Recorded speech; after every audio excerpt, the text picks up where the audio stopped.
If someone is listening right now who's a mum and is, so many women reach out to me and want to learn self-love because they don't want to pass, as they say, their bad habits or their like negative self-talk or anything that they've got that they feel is bad, which is, not necessarily bad, onto their little ones or their teenagers. What 5 tips would you give them at this point? Well, the first thing is that they just have to start with them. And that's something that me, as a mother, has definitely had to consider. And that's one of the reasons why I signed up to your 12-step program, because one thing that I noticed was we love going on adventures with the kids. Like, we go chase waterfalls, we go to the beach, like we absolutely love an adventure. And in the space of a week, there were 2 moments where I was having the most amazing time with my family. But then it came to me taking my clothes off to get into a bikini to either go into a waterfall, cold water swimming, or to go into the sea. And both of those times, like, I was like having so much fun, excited for the adventure, really excited to go in, like, yay me for being brave and able to conquer anything. And then it got to the walk to either the sea or into that waterfall, and I suddenly shrunk. And I was just, I really then started to worry about what I looked like and what other people were thinking about me. And the word disgusting was in my head a lot. And I'm far from disgusting. Nobody is disgusting. What an awful word. Babe. But thanks, babe. But like, these irrational thoughts, they come up, don't they? And so I'm so determined to not pass that on to both my daughter, but also my son. My husband and I talk a lot about how it is equally tough for boys as well. They come across the same things as us, but perhaps just don't articulate it in the same way girls do.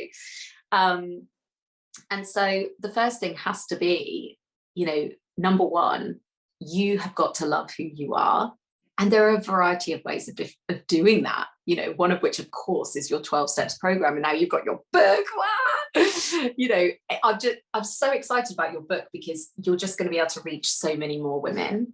And it's just so powerful, because when we love ourselves, we're showing our children that it's good to love who you are and celebrate who you are. We've kind of been, I don't know, for too long, been told to not show off, don't love yourself, you don't want people to think that you love yourself. That's all crazy. It's crazy. The phrase, who does she think she is? The Queen of Sheba? Yes, exactly that. Exactly. And being afraid of being too much for someone. But our children are always watching. Like, parents will know that. You can't go for a wee without somebody watching you, and they watch everything. They take it in. They are sponges. So they'll know if I'm, fixing stuff or breathing in or whatever. So you gotta love on who you are is number one. And it's not what you say to them. Mm-hmm. It's what you say to yourself that they're learning from. Yes, exactly that. And that's where, like, I feel what conscious parenting means to me is having an awareness of what we say to ourselves, the language that we're using for them, and for me, like a big learning point with you has been money mindset. And, being careful not to keep saying things like, oh no, mummy doesn't have any pennies, or she doesn't have enough money for that, or, oh, we can't, because I want them to have an abundant life and not feel restrictions.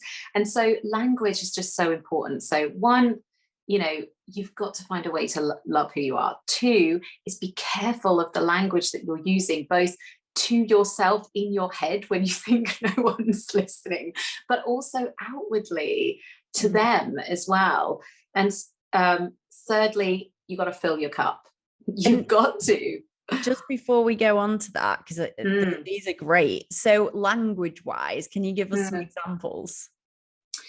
Well, yeah, in terms of like championing them, if so, for example, yesterday, Mia, my youngest, she's 2, but boy, oh boy, does she know her own mind. And I wouldn't use stubborn. She is resilient and she is strong-willed and she is a fighter. So that's a good example, actually. Like, it's so easy for us to say, oh, these toddlers, they're stubborn. They don't do what I say. They only do what they want. Do you know what? In 10 years' time, in 20 years' time, you'll be championing her for that, because that's why she will do amazing things, because she knows what she wants and she's not afraid to go for it. So even at 2, I'm so conscious of that word stubborn, or bossy is another one that I hate to hear people use, because it's not, my daughter is learning what she wants, what within boundaries. Of course, she doesn't get everything that she wants. And there's a time when you're like, yeah, that's not very kind, but I won't use those words. And so she was scooting up a really steep hill. And I mean, it's snail's pace, because it was so steep. But I said to her, do you want mummy to hold that? Do you want mummy to carry it until we get to the top of the hill? She's like, no, I do it. And I just thought, absolutely. So then I championed her. And rather than, oh, we need to get home for dinner, said to her, that's great, Mia. You're so strong. You're so brave. Look at you. You can do anything. So it's small moments now that remind them. These pimples. And, we're shaping who they're going to be. And don't get me wrong, I am far from perfect. I lose my rag. There's times when they drive me bonkers. But being a conscious parent to me is just having an awareness of that, and awareness of when I get it wrong as well. What do you do when you get it wrong? I say sorry. Straight away, even if they're on the floor kicking and screaming, or really it was inappropriate behavior, whatever they've done. But if I've got it wrong, like sometimes with brother and sister dynamic, because he's older, I will be like, right, Mia's crying, what have you done? And that's terrible, because more often than not, he actually hasn't done anything. And so he'll say, Mummy, I didn't do anything then. Mia took the thing from me.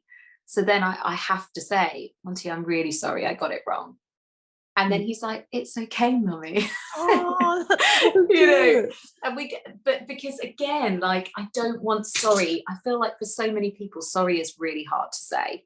And it doesn't need to be, because if it becomes part of an everyday lexicon, then it's not so hard to like gear yourself up to say sorry. It's just like, do you know what? I'm sorry for that. Shall we move on? Yeah, exactly. Great. Let's have a good day. And that is a direct reflection of the inner work. Well, I don't know what it's like for everyone listening, but for me, sorry is the hardest word to say. That was very true for me until I started doing this work. And now it's really easy and pleasurable. Not always easy, but because I can say, if I fuck something up, and, in the past, it would have been me giving myself a hard time. Now I'm so forgiving and so understanding, and seeing the lesson in myself, and willing to say sorry to whoever, even to myself, to spirit, to anything. I'm just willing. And that is actually a big part of the practice in forgiving and letting go and saying sorry. And, I still love you. And so when we can do that with ourselves, it must become easier to do with everyone else. Yeah, absolutely.